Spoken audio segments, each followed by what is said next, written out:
Okay. Hey, it's working. I do this so infrequently now. It's like I have to refamiliarize myself with the on-off button and other things like that. Hey, I just wanted to say happy March 11th, right? It's the 11th. And hope you're doing fine. For those of you who truly believe, who have genuine saving faith, whatever they're calling it this week, look, either you know that Christ took care of the sin problem or you don't. It's how far do you really want to go with God? Hmm?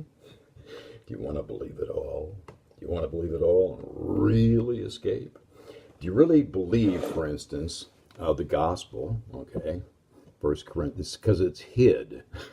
It's hid from some people, even though it's declared in black and white. That 1 Corinthians 15, 1 through 4 is what we're basing our trust in. Okay, that Jesus Christ came into this world, the Son of God, the sins of the world were put upon him. They went down with him, and there they remain. Body of sin gone, debt paid in full, Christ risen, look up and live. There you go. But, like I said, how far do you really want to go with God? Because a lot of people want to just kind of stop there, make sure they're okay in their family maybe, and, well, but then they still want to mete out justice. They kind of Matthew 7:1 now. It's like, I don't want to look at that. Judge not lest ye be judged.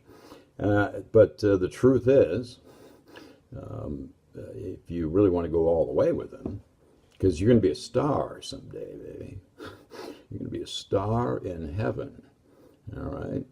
And those who are going to be shining the brightest are believing what he said now, that 2 Corinthians 5:18 and 19, that he's reconciled the whole world to himself. Everybody. How did he do that? By taking care of the sin debt, so that he doesn't have to look at flesh anymore. And he's not. He's looking at what's in somebody's heart. Whether they're asleep, awake, whether they know the truth, whether the light is shined on them in any way whatsoever.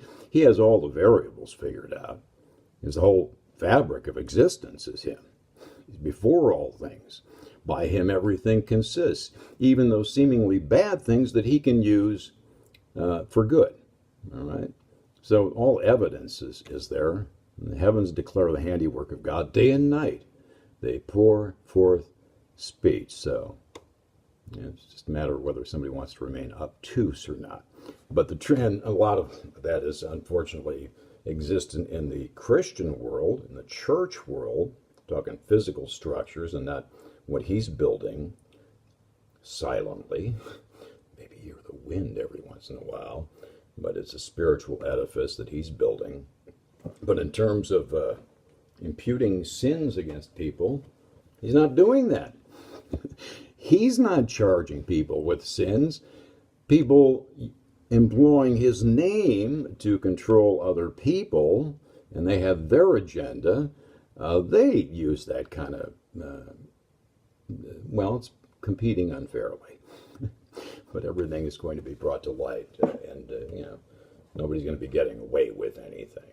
But for the time being, he's not charging anybody with sins. Whatever you're doing that you think might have the capability of separating you from the love of God that's in Christ Jesus, whatever it is you think you're doing, or somebody has convinced you that you're doing, they're lying to you. But you own it also. Whatever it is you're doing that it might be an impediment, look, you're free to do whatever you want. Don't put that on God. That would malign God's character. That would make him look like, like somebody you wouldn't want to spend eternity with. Okay? When he says something is free, it's free. Okay? And Jesus Christ has been given to all, and whoever looks to him will be saved. And that is it's done on the spot. All right? It's done the second they were given the measure of faith to believe. It's all by grace. And, it's bad enough to maybe be doing something that isn't right, okay, that isn't going to be good for you as a person, regardless of whether you're a Christian or not. But don't make it worse by saying that God is actively running a balance sheet, an account sheet on everybody. He's efficient in what he does. When he took care of something, he took care of it, and he's moved on to other things, and he just wants you to join him. Okay, which that could be for any for you rapture watchers. Look, they the advice I got on that years ago was, why don't you hang around with the people that you don't want to hang around with? And I'm sorry, they're the rapture watchers. They're the only ones that seem to have any sort of excitement about Jesus and about this is like a huge thing. You don't know how blessed you are to be living in this time. Sure, it's confusing and the heresy just drives me nuts and the legalism and stuff, but that's to me that's just throw another chip on there. It's piling up. The evidence is sort of piling up that we're definitely, and why wouldn't you want to be thrilled about this? Why would you want to say, oh well, we still have a couple more years yet? For what? To go back into the world and laugh, but not all of your laughter? To cry, but not all of your tears? You're living. That's a meager existence to the one that you can have in Christ right now. To live is Christ right now. To die is gain. So. Wouldn't you want it? Don't you want them all? Come on. Okay. Talk to you guys. Bye-bye.